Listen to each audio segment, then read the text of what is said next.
Hi friends, welcome back to our channel. Friends, ಇವತ್ತಿನ ವಿಡಿಯೋದಲ್ಲಿ ನಾನು ನಿಮಗೆ ಹೈ ನೆಕ್ ಬ್ಲೌಸ್ ಸ್ಟಿಚಿಂಗನ್ನು ಹೇಳ್ಕೊಡ್ತಾ ಇದ್ದೀನಿ. ಇಂದಿನ ವಿಡಿಯೋದಲ್ಲಿ ಈ ಬ್ಲೌಸ್ ಕಟ್ಟಿಂಗನ್ನು ನಾನು ಅಪ್ಲೋಡ್ ಮಾಡಿದ್ದೀನಿ. ಅದೇ ಬ್ಲೌಸ್ ಸ್ಟಿಚಿಂಗನ್ನು ಯಾವ ರೀತಿ ಮಾಡ್ಕೊಳ್ಬೇಕು ಅಂತ ಇವತ್ತಿನ ವಿಡಿಯೋದಲ್ಲಿ ತಿಳಿಸ್ಕೊಡ್ತೀನಿ. ವಿಡಿಯೋನ ಸ್ಕಿಪ್ ಮಾಡದೆ ಕೊನೆವರೆಗೂ ನೋಡಿ.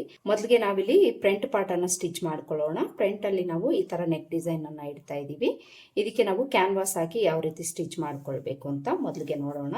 ಫ್ರಂಟ್ ಪಾರ್ಟನ್ನು ತಗೊಳ್ಳಿ. ಇದಕ್ಕೆ ನಾವು ಕ್ಯಾನ್ವಾಸನ್ನು ತಗೊಳ್ಬೇಕು. 2 ಲೇಯರ್ ಕ್ಯಾನ್ವಾಸನ್ನು ತಗೊಳ್ಳಿ. ಈ ಕ್ಯಾನ್ವಾಸು ಓಪನ್ ಇದ್ರೂ ಪ್ರಾಬ್ಲಮ್ ಏನೂ ಇಲ್ಲ, 2 ಲೇಯರಲ್ಲಿ ನೀವು ತಗೊಳ್ಬೇಕು. ಈಗ ಈ ಕ್ಯಾನ್ವಾಸ್ಗೆ ಒಂದು ಗುಂಪಿನ ಹಾಕ್ಕೊಂಡು ಇಲ್ಲೇನು ನಾವು ನೆಕ್ ಬಿಡ್ತು ಲೆಂತ್ ಇಟ್ಟಿದ್ದೀವೋ ಅದೇ ಬಿಡ್ತು ಲೆಂತನ್ನು ನಾವಿಲ್ಲಿ ಮಾರ್ಕ್ ಮಾಡ್ಕೊಳ್ಬೇಕು. ಇಲ್ಲಿ ನಾವು ಮಾರ್ಜಿನ್ನು ಸೇರಿಸಿ ತಗೊಳ್ಬೇಕು. ಅಂದರೆ ಉಕ್ಸ್ಪಟ್ಟಿ ಕಾಜಾಪಟ್ಟಿ ಮಾರ್ಜಿನನ್ನು ಸೇರಿಸಿ ನಾವಿಲ್ಲಿ ತಗೊಳ್ಬೇಕು. ಲೆಂತು ಬಿಡ್ತು ನೋಡಿಕೊಂಡು ಇಲ್ಲಿ ನಾವು ಮಾರ್ಕ್ ಮಾಡ್ಕೊಳ್ಬೇಕು. ಲೆಂತು ನಾನಿಲ್ಲಿ 7 ಇಂಚು ಲೈನಿಂಗಲ್ಲಿ ತಗೊಂಡಿದ್ದೀನಿ. ಇಲ್ಲಿ ನಮಗೆ ರೆಡಿ ಎಷ್ಟು ಬರುತ್ತೋ ಅಷ್ಟಕ್ಕೆ ಮಾರ್ಕ್ ಮಾಡ್ಕೊಳ್ಬೇಕು. ಅಂದರೆ 1/4 ಇಂಚು ನಾವು ಕೆಳಗಡೆಗೆ ತಗೊಂಡು ಮಾರ್ಕ್ ಮಾಡ್ಕೊಳ್ಬೇಕು. ರೆಡಿ ಸ್ಟಿಚ್ಚು ನಮಗೆ 7/4 ಇಂಚಿಗೆ ಬರುತ್ತೆ, ಅಲ್ಲಿಗೆ ನಾವು ಮಾರ್ಕ್ ಮಾಡ್ಕೊಳ್ಬೇಕು. ಬಿಡ್ತು ಅಷ್ಟೇ ನಮಗೆ ಲೈನಿಂಗಲ್ಲಿ ಎಷ್ಟಿದೆ ಅದಕ್ಕೆ ನಾವು 1/4 ಇಂಚು ಎಕ್ಸ್ಟ್ರಾ ಆ್ಯಡ್ ಮಾಡಿಕೊಂಡು ಮಾರ್ಕ್ ಮಾಡ್ಕೊಳ್ಬೇಕು. ಸೇಮ್ ಬಿಡ್ತು ಕೆಳಗಡೆನೂ ಮಾರ್ಕ್ ಮಾಡ್ಕೊಳ್ಬೇಕು.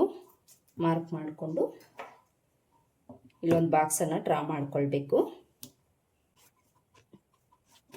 ಈ ಥರ ಬಾಕ್ಸ್ ಡ್ರಾ ಮಾಡಿಕೊಂಡು ಇಲ್ಲಿಂದ ನಾವು 1/4 ಇಂಚ್ ಮೇಲಕ್ಕೆ ಮಾರ್ಕ್ ಮಾಡ್ಕೊಳ್ಬೇಕು. 1/4 ಇಲ್ಲ 2 ಇಂಚೇ ತಗೊಳ್ಳಿ. ಈ ಥರ ಮಾರ್ಕ್ ಮಾಡಿಕೊಂಡು ಈಗ ಕರ್ವ್ ಸ್ಕೇಲನ್ನು ತಗೊಂಡು ಇಲ್ಲಿಂದ ಇಲ್ಲಿಗೆ ಈ ಥರ ಇಟ್ಕೊಂಡು ಒಂದು ಶೇಪ್ ಡ್ರಾ ಮಾಡ್ಕೊಳ್ಬೇಕು. ಹಾಗೆಯೇ ಈ ಕಡೆಗೂ ಸಹ ಇದೇ ಸ್ಕೇಲನ್ನು ಈ ಥರ ಇಟ್ಕೊಂಡು ಮಾರ್ಕ್ ಮಾಡ್ಕೊಳ್ಬೇಕು. ಈ ಥರ ಮಾರ್ಕ್ ಮಾಡ್ಕೊಂಡಾದಮೇಲೆ ಇದರ ಪಕ್ಕದಲ್ಲಿ 1 ಇಂಚು ಇಲ್ಲ 3/4 ಇಂಚ್ ಗ್ಯಾಪ್ ಬಿಟ್ಟು ಮಾರ್ಕ್ ಮಾಡ್ಕೊಳ್ಳಿ. ಈ ಥರ ಮಾರ್ಕ್ ಮಾಡಿಕೊಂಡು ಈಗ ಇದನ್ನು ನಾವು ಕಟ್ ಮಾಡ್ಕೊಳ್ಬೇಕು.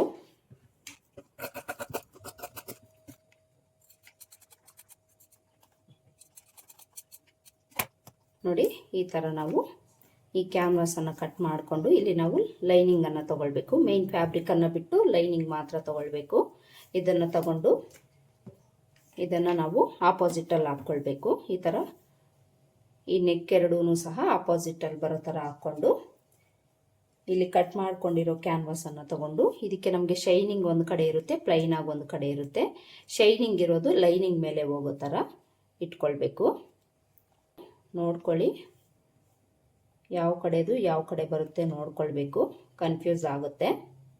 ನೋಡಿ, ಈ ಥರ ನೀಟಾಗಿ ಇದನ್ನು ಸಹ ಆಪೋಸಿಟಲ್ಲೇ ಇಟ್ಕೊಳ್ಬೇಕು.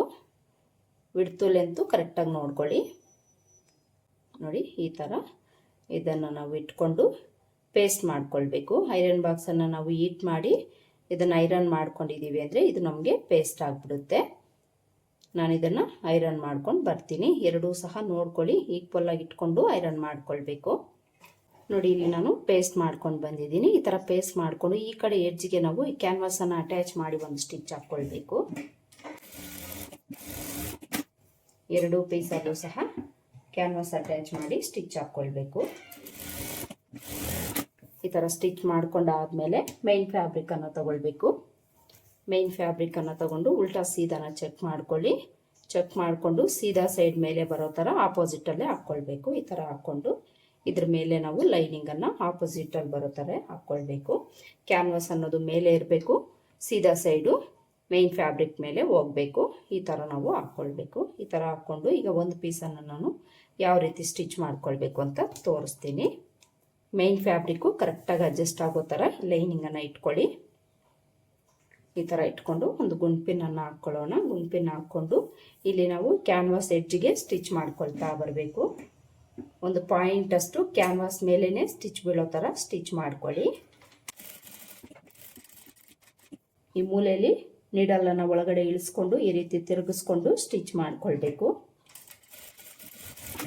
ಈ ಥರ ಸ್ಟಿಚ್ ಮಾಡ್ಕೊಂಡಾದ್ಮೇಲೆ ಈ ಸ್ಟಿಚ್ ಪಕ್ಕದಲ್ಲಿ 1/4 ಇಂಚ್ ಕ್ಲಾತ್ ಬಿಟ್ಟು ಉಳಿದಿರೋದನ್ನು ಕಟ್ ಮಾಡ್ಕೊಳ್ಬೇಕು.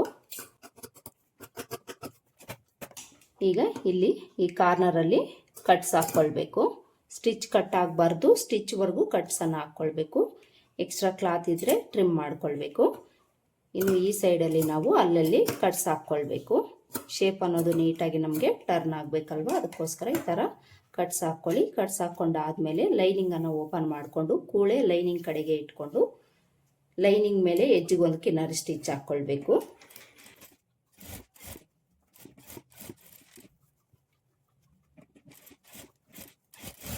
ಈ ಥರ ಸ್ಟಿಚ್ ಹಾಕ್ಕೊಂಡು ಈಗ ಲೈನಿಂಗನ್ನು ಇನ್ಸೈಡ್ಗೆ ಫೋಲ್ಡ್ ಮಾಡಿಕೊಂಡು ಮೇಲೆ ಒಂದು ಟಾಪ್ ಸ್ಟಿಚ್ ಹಾಕ್ಕೊಳ್ಬೇಕು. ಟಾಪ್ ಸ್ಟಿಚ್ಚು ನಿಮಗೆ ಕಾಣಿಸ್ಬಾರ್ದು ಅಂದರೆ ನೀಟಾಗಿ ಐರನ್ ಮಾಡ್ಕೊಳ್ಳಿ. ಕಾಣಿಸಿದ್ರೂ ಪರವಾಗಿಲ್ಲ ಅಂದರೆ ಎಡ್ಜಿಗೆ ನೀವೊಂದು ಟಾಪ್ ಸ್ಟಿಚ್ಚನ್ನು ಹಾಕ್ಕೊಳ್ಳಿ. ನಾನು ನಿಮಗೆ ಸ್ಟಿಚ್ ಹಾಕಿ ತೋರಿಸ್ತೀನಿ. ಇನ್ಸೈಡ್ಗೆ ತಿರುಗಿಸ್ಕೊಳ್ಳಿ. ಇನ್ಸೈಡ್ಗೆ ತಿರುಗಿಸ್ಕೊಂಡು ಈ ರೀತಿ ಎಡ್ಜಿಗೆ ಸ್ಟಿಚ್ ಹಾಕ್ಕೊಳ್ಬೇಕು. ಇಲ್ಲಿ ನಮಗೆ ಲೈನಿಂಗ್ ಅನ್ನೋದು ಟಾಪ್ ಸೈಡ್ಗೆ ಕಾಣಿಸ್ಬಾರ್ದು.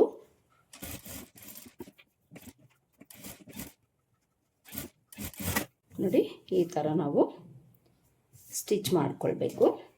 ಈ ಥರ ನೆಕ್ ಪಾರ್ಟನ್ನು ಸ್ಟಿಚ್ ಮಾಡಿಕೊಂಡು ಈಗ ಲೈನಿಂಗು ಮೈನ್ ಫ್ಯಾಬ್ರಿಕನ್ನು ಅಟ್ಯಾಚ್ ಮಾಡಿಕೊಂಡು ಸುತ್ತಲೂ ಒಂದು ಸ್ಟಿಚ್ ಹಾಕ್ಕೊಳ್ಬೇಕು. ಹಾಕ್ಕೊಂಡು ಎಕ್ಸ್ಟ್ರಾ ಕ್ಲಾತ್ ಇದ್ದರೆ ಕಟ್ ಮಾಡ್ಕೊಳ್ಬೇಕು.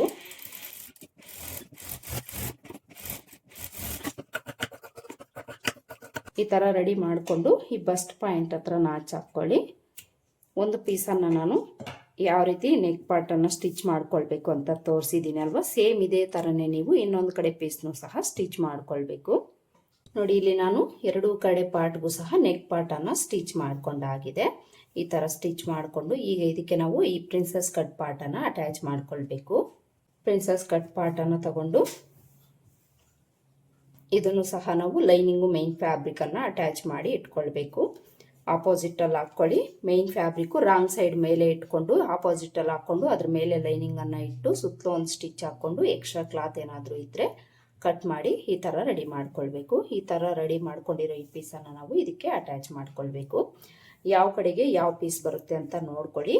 ನೋಡಿಕೊಂಡು ನೀವು ತಗೊಳ್ಬೇಕು. ಎರಡೂ ಸೀದಾ ಸೈಡು ಒಂದ್ರ ಮೇಲೆ ಒಂದು ಹೋಗೋ ಥರ, ಹಾಗೆಯೇ ಈ ಬಸ್ಟ್ ಪಾಯಿಂಟ್ ನ್ಯಾಚ್ ಇರುತ್ತೆ ಅಲ್ವಾ, ಇದನ್ನು ಕರೆಕ್ಟಾಗಿ ಕೂರಿಸ್ಕೊಳ್ಬೇಕು. ಎರಡೂ ನ್ಯಾಚು ಕರೆಕ್ಟಾಗಿ ಒಂದತ್ರ ಬರೋ ಥರ ಕೂರಿಸ್ಕೊಂಡು ಈ ಥರ ನಾವು ಇಟ್ಕೊಳ್ಬೇಕು. ಈ ಥರ ಇಟ್ಕೊಂಡು ಇಲ್ಲಿಂದ ನಾವು 1/2 ಇಂಚ್ ಮಾರ್ಜಿನ್ ಇಟ್ಕೊಂಡು ಸ್ಟಿಚ್ ಮಾಡ್ಕೊಳ್ತಾ ಬರಬೇಕು. ಈ ಶೇಪ್ ಹತ್ರ ಸ್ಟಿಚ್ ಮಾಡ್ಕೊಳ್ಳುವಾಗ ಬಿಗಿನರ್ಸ್ಗೆ ಕಷ್ಟ ಆಗ್ತಾ ಇರುತ್ತೆ. ಇದನ್ನು ಸ್ಟಿಚ್ ಮಾಡ್ಕೊಳ್ಳೋವಾಗ ನಿಧಾನಕ್ಕೆ ಸ್ಟಿಚ್ ಮಾಡಿಕೊಂಡು ಈ ಪೀಸ್ ಏನಿರುತ್ತೋ ಇದನ್ನೊಂಚೂರು ಈ ರೀತಿ ಟರ್ನ್ ಮಾಡ್ಕೊಳ್ತಾ ಸ್ಟಿಚ್ ಮಾಡ್ಕೊಳ್ಳಿ, ನೀಟಾಗಿ ಬರುತ್ತೆ. ನೋಡಿ ಈ ಥರ ತಿರುಗಿಸ್ಕೊಳ್ತಾ ನೀಟಾಗಿ ಸ್ಟಿಚ್ ಮಾಡ್ಕೊಳ್ಬೇಕು. ನೋಡಿ ಇಲ್ಲಿ ಬಂದಾಗ ನಮಗೆ ಎರಡೂ ಪೀಸು ಈಕ್ವಲ್ ಆಗಿ ಬಂತು. ಕಟಿಂಗಲ್ಲಿ ಇಲ್ಲಿ ನಾವು ಈ ಪೀಸಲ್ಲಿ ಎಕ್ಸ್ಟ್ರಾ ಬಿಟ್ಟಾಗಲೇ ನಮ್ಗೆ ಈ ಥರ ಕರೆಕ್ಟಾಗಿ ಬರುತ್ತೆ. ಇಲ್ಲಾಂದರೆ ಈ ಪೀಸ್ ನಮಗೆ ಶಾರ್ಟೇಜ್ ಬಂದು ಈ ಪೀಸ್ ಲೆಂತ್ ಜಾಸ್ತಿ ಬರುತ್ತೆ. ಇದನ್ನು ನೀವು ನೋಡ್ಕೊಳ್ಬೇಕು. ಈ ಥರ ನಾವು ಪ್ರಿನ್ಸಸ್ ಕಟ್ ಪಾರ್ಟನ್ನು ಅಟ್ಯಾಚ್ ಮಾಡಿಕೊಂಡು ಇದ್ರ ಮೇಲೆ ನಾವು ಇನ್ನೊಂದು ಸ್ಟಿಚ್ ಹಾಕ್ಕೊಳ್ಬೇಕು.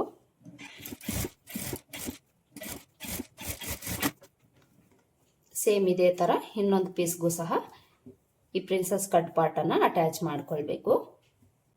ಅಟ್ಯಾಚ್ ಮಾಡ್ಕೊಂಡಾಗ ಈ ಸೈಡ್ ಆಗಲಿ ಹೆಚ್ಚು ಕಡಿಮೆ ಬಂದರೆ ಅದನ್ನು ನೀವು ಅಡ್ಜಸ್ಟ್ ಮಾಡ್ಕೊಳ್ಬೇಕು.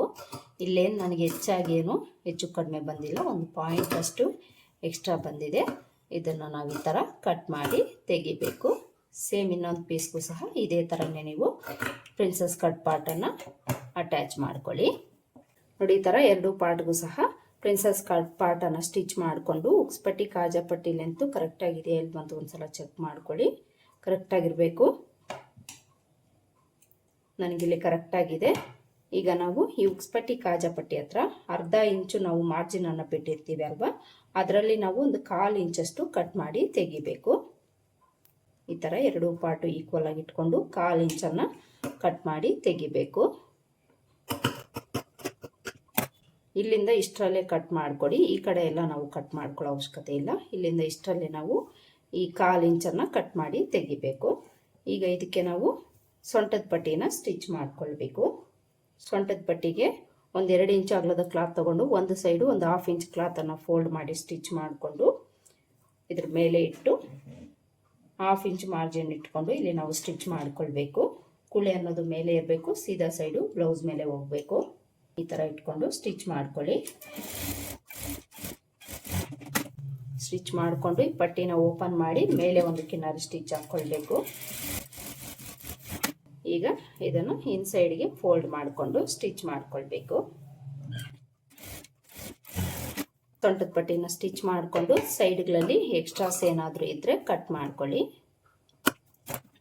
ನೋಡಿ, ಇಲ್ಲಿ ಸೊಂಟದ ಪಟ್ಟಿನೂ ಸಹ ಸ್ಟಿಚ್ ಮಾಡ್ಕೊಂಡಾಯ್ತು. ಈ ಥರ ಎರಡು ಪಾರ್ಟ್ಗೂ ಸೊಂಟದ ಪಟ್ಟಿನ ಸ್ಟಿಚ್ ಮಾಡ್ಕೊಂಡಾದ್ಮೇಲೆ ಉಕ್ಸ್ಪಟ್ಟಿ ಕಾಜಾಪಟ್ಟಿನ ಅಟ್ಯಾಚ್ ಮಾಡ್ಕೊಳ್ಬೇಕು. ಉಕ್ಸ್ಪಟ್ಟಿ ಕಾಜಾಪಟ್ಟಿ ಅಟ್ಯಾಚ್ ಮಾಡ್ಕೊಳ್ಳೋದು ಆಲ್ಮೋಸ್ಟ್ ಎಲ್ರಿಗೂ ಬರುತ್ತೆ ಅಂತ ಅಂದ್ಕೊಂಡಿದ್ದೀನಿ, ಅದಕ್ಕೋಸ್ಕರ ತೋರಿಸ್ತಾ ಇಲ್ಲ. ಬ್ಯಾಕ್ ಪಾರ್ಟನ್ನು ಯಾವ ರೀತಿ ಸ್ಟಿಚ್ ಮಾಡಿಕೊಂಡು ಶೋಲ್ಡರ್ಸನ್ನು ಅಟ್ಯಾಚ್ ಮಾಡ್ಕೊಳ್ಬೇಕು ಅಂತ ತೋರಿಸ್ತೀನಿ. ಬ್ಯಾಕ್ ಪಾರ್ಟನ್ನು ತಗೊಂಡು ಮೊದಲಿಗೆ ಮೇನ್ ಫ್ಯಾಬ್ರಿಕನ್ನು ತಗೊಳ್ಳೋಣ. ಮೇನ್ ಫ್ಯಾಬ್ರಿಕನ್ನು ಉಲ್ಟಾ ಸೀದಾ ಚೆಕ್ ಮಾಡಿಕೊಂಡು ಉಲ್ಟಾ ಸೈಡ್ ಮೇಲೆ ಬರೋ ಥರ ಹಾಕ್ಕೊಳ್ಬೇಕು. ಇದ್ರ ಮೇಲೆ ನಾವು ಲೈನಿಂಗನ್ನು ಹಾಕ್ಕೊಳ್ಬೇಕು. ಇಲ್ಲಿ ನಾನು ನೆಕ್ ಪಾರ್ಟ್ಗೆ ಹೆಮ್ಮಿಂಗ್ ಪಟ್ಟಿನ ಸ್ಟಿಚ್ ಮಾಡ್ಕೊಳ್ತಾ ಇದ್ದೀನಿ. ಯಾವುದೇ ಥರ ಕ್ಯಾನ್ವಾಸ್ ಯೂಸ್ ಮಾಡ್ತಾ ಇಲ್ಲ. ಅದಕ್ಕೋಸ್ಕರ ನಾವು ಮೊದಲಿಗೆ ಈ ಥರ ಮೈನ್ ಫ್ಯಾಬ್ರಿಕ್ ಮೇಲೆ ಲೈನಿಂಗನ್ನು ಇಟ್ಕೊಂಡು ಲೈನಿಂಗು ಮೈನ್ ಫ್ಯಾಬ್ರಿಕನ್ನು ಅಟ್ಯಾಚ್ ಮಾಡಿಕೊಂಡು ಸುತ್ತಲೂ ಒಂದು ಸ್ಟಿಚ್ ಹಾಕ್ಕೊಂಡು ಎಕ್ಸ್ಟ್ರಾ ಕ್ಲಾತನ್ನು ಕಟ್ ಮಾಡ್ಕೊಳ್ಬೇಕು.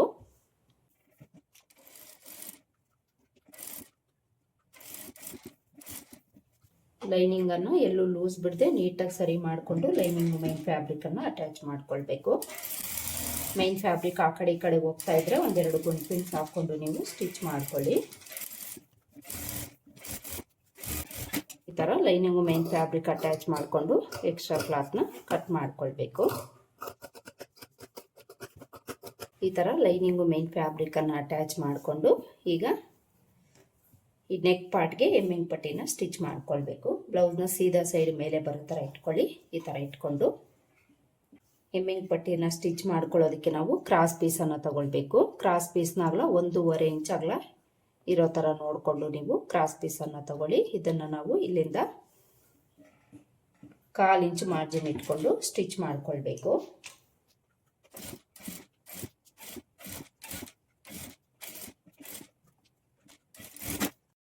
ಈ ಥರ ಸ್ಟಿಚ್ ಮಾಡಿಕೊಂಡು ಈಗ ಈ ರೌಂಡ್ ಶೇಪ್ ಹತ್ರ ನಾವು ಕಟ್ಸ್ ಹಾಕ್ಕೊಳ್ಬೇಕು.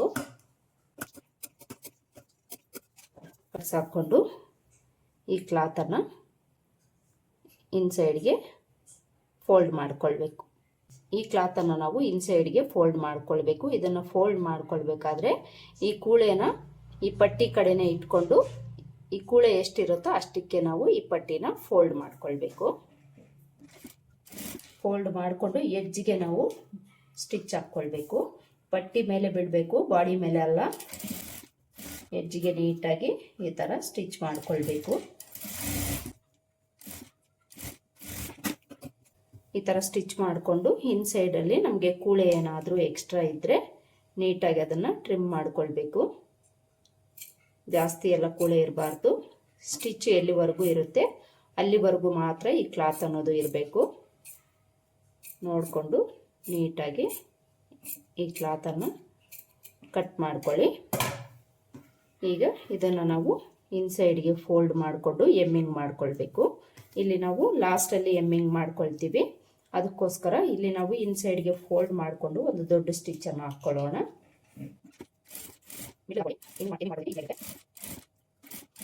ಈ ಥರ ಸ್ಟಿಚ್ ಮಾಡಿಕೊಂಡು ಶೋಲ್ಡರ್ ಹತ್ರ ಎಕ್ಸ್ಟ್ರಾಸ್ ಏನಾದರೂ ಇದ್ದರೆ ಕಟ್ ಮಾಡ್ಕೊಳ್ಳಿ.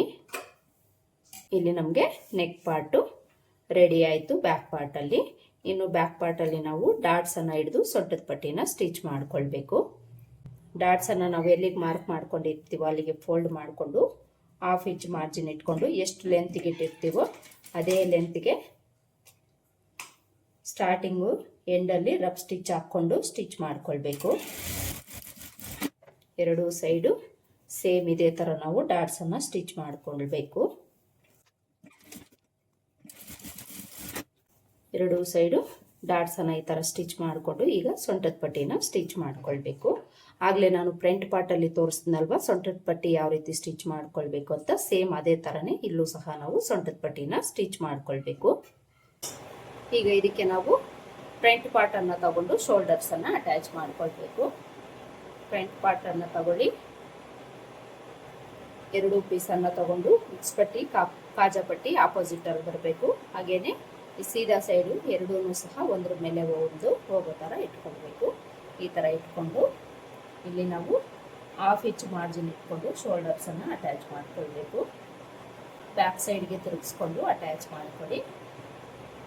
ಫ್ರಂಟ್ ಅನ್ನೋದು ನಮಗೆ ಇಲ್ಲಿ ಎಕ್ಸ್ಟ್ರಾ ಬರುತ್ತೆ, ಬ್ಯಾಕ್ ಅನ್ನೋದು ಸ್ವಲ್ಪ ನಮಗೆ ಕಡಿಮೆ ಬರುತ್ತೆ. ಅದಕ್ಕೋಸ್ಕರ ಈ ಥರ ಬ್ಯಾಕ್ ಪಾರ್ಟ್ ಸೈಡ್ಗೆ ತಿರುಗಿಸ್ಕೊಂಡು ನೀಟಾಗಿ ಶೋಲ್ಡರ್ಸನ್ನು ಈಕ್ವಲ್ ಆಗಿ ಇಟ್ಕೊಂಡು ಹಾಫ್ ಇಂಚ್ ಮಾರ್ಜಿನ್ ಇಟ್ಕೊಂಡು ಸ್ಟಿಚ್ ಮಾಡ್ಕೊಳ್ಬೇಕು.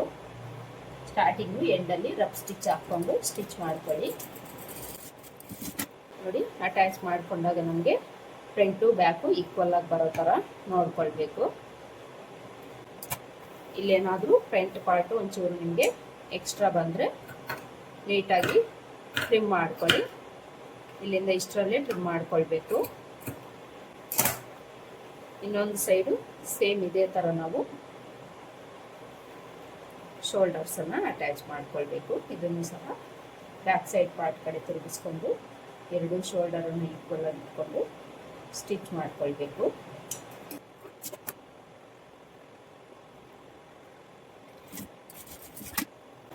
ನೋಡಿ, ಎರಡು ಸೈಡು ಸಹ ನಮಗೆ ಈಕ್ವಲ್ ಆಗಿ ಬರಬೇಕು. ಇಲ್ಲೂ ಸಹ ಫ್ರಂಟಲ್ಲಿ ಒಂಚೂರು ಬ್ಯಾಕ್ ಪಾರ್ಟ್ಗಿಂತ ಜಾಸ್ತಿ ಬರ್ತಾ ಇದೆ.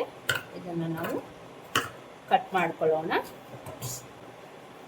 ಈ ಥರ ಎರಡೂ ಕಡೆನೂ ಶೋಲ್ಡರ್ಸನ್ನು ಅಟ್ಯಾಚ್ ಮಾಡಿಕೊಂಡು ಇದ್ರ ಮೇಲೆ ಡಬಲ್ ಸ್ಟಿಚ್ ಹಾಕ್ಕೊಳ್ಬೇಕು. ಫ್ರಂಟು ಬ್ಯಾಕು ನಮಗೆ ರೆಡಿ ಆಯಿತು. ಇನ್ನು ಇದಕ್ಕೆ ನಾವು ಸ್ಲೀವ್ಸನ್ನು ಸ್ಟಿಚ್ ಮಾಡಿ ಸ್ಲೀವ್ಸನ್ನು ಅಟ್ಯಾಚ್ ಮಾಡಿಕೊಂಡು ಫೈನಲ್ ಆಗಿ ಫಿನಿಶಿಂಗನ್ನು ಮಾಡ್ಕೊಳ್ಬೇಕು. ಸ್ಲೀವ್ಸು ನಾನು ಇದಕ್ಕೆ ಬಫ್ ಸ್ಲೀವ್ಸನ್ನು ಕೊಡ್ತಾ ಇದ್ದೀನಿ. ಅದ್ರ ಸ್ಟಿಚಿಂಗು ಕಟಿಂಗು ಎರಡೂ ಸಹ ನಾನು ನೆಕ್ಸ್ಟ್ ವಿಡಿಯೋದಲ್ಲಿ ಅಪ್ಲೋಡ್ ಮಾಡ್ತೀನಿ. ಇನ್ನು ಯಾರಿಗಾದರೂ ಸ್ಲೀವ್ಸ್ ಅಟ್ಯಾಚ್ ಮಾಡಿಕೊಂಡು ಫಿನಿಶಿಂಗ್ ಮಾಡ್ಕೊಳ್ಳೋದು ಬರೋದಿಲ್ಲ ಅಂದರೆ ನನ್ನ ಚಾನಲಲ್ಲಿ ಬ್ಲೌಸ್ ಸ್ಟಿಚಿಂಗ್ ವಿಡಿಯೋಸು ತುಂಬಾ ಇದೆ. ಅದನ್ನು ನೋಡಿಕೊಂಡು ನೀವು ಸ್ಲೀವ್ಸನ್ನು ಅಟ್ಯಾಚ್ ಮಾಡಿ ಫೈನಲ್ ಫಿನಿಶಿಂಗನ್ನು ಮಾಡ್ಕೊಳ್ಬೋದು. ಇದಿಷ್ಟು ಇವತ್ತಿನ ವಿಡಿಯೋ. ಐ ಹೋಪ್ ಈ ವಿಡಿಯೋ ನಿಮಗೆ ಹೆಲ್ಪ್ ಆಗಿದೆ ಅಂತ ಅಂದ್ಕೊಳ್ತೀನಿ. ಹೆಲ್ಪ್ ಆಗಿದೆ ಅಂತ ಅನಿಸಿದ್ರೆ ವಿಡಿಯೋ ಒಂದು ಲೈಕ್ ಕೊಟ್ಟು ಪಕ್ಕದಲ್ಲಿ ಹೈಟ್ ಪಾಯಿಂಟ್ಸ್ ಇರುತ್ತೆ, ಅದನ್ನು ಸಹ ಕ್ಲಿಕ್ ಮಾಡೋದನ್ನು ಮರಿಬೇಡಿ. ಮತ್ತೆ ಸಿಗೋಣ ಮತ್ತೊಂದು ವಿಡಿಯೋದಲ್ಲಿ. ಅಲ್ಲಿವರೆಗೂ ನಮಸ್ಕಾರ. Thanks for watching.